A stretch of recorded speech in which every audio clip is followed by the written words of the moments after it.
US, UK bid to ease France tensions. London. The United States and the United Kingdom are looking to ease tensions with France after a deal with Australia that Paris described as a stab in the back. US President Joe Biden on Sunday requested a call with French President Emmanuel Macron. A spokesperson for the French presidency said Monday that the call will happen in the coming days and that Macron wishes to get some clarifications.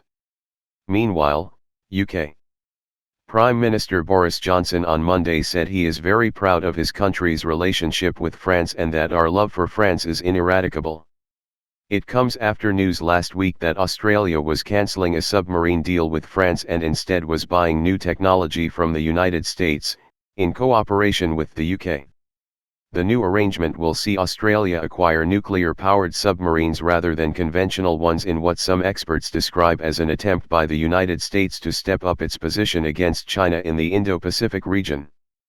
Beijing has heavily criticized the deal between the US, the UK, and Australia, known as AUKUS, calling it extremely irresponsible.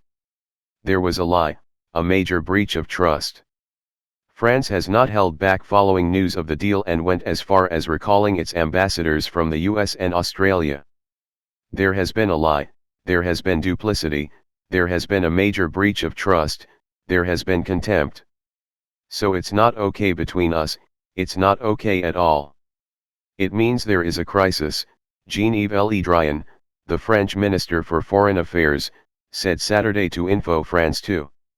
We recalled our ambassadors to try to understand and show these former partner countries our deep discontent.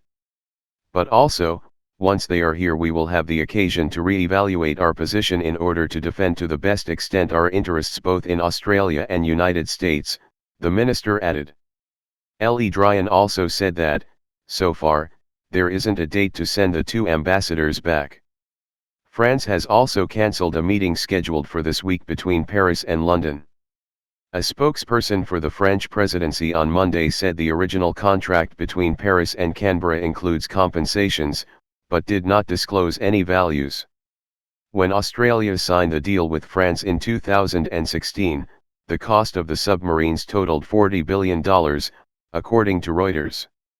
The European Commission, the executive arm of the EU, announced Monday that the 27 foreign affairs ministers will discuss what Australia's change of heart will mean for ongoing trade negotiations between the bloc and Canberra.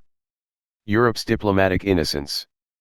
By escalating the dispute, Macron hopes to bring a large chunk of French domestic opinion onto his side.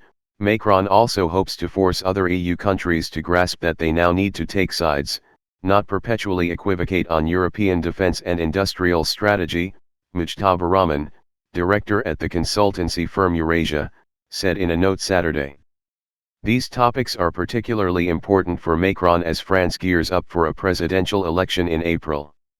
The country is also set to lead discussions at the EU level when it gets the rotating presidency of the Council of the European Union in January.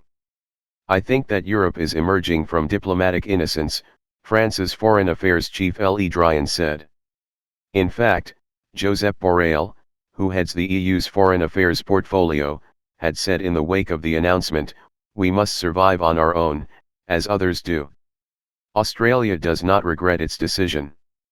In the meantime, Australian Prime Minister Scott Morrison has defended his decision and denied that France was lied to.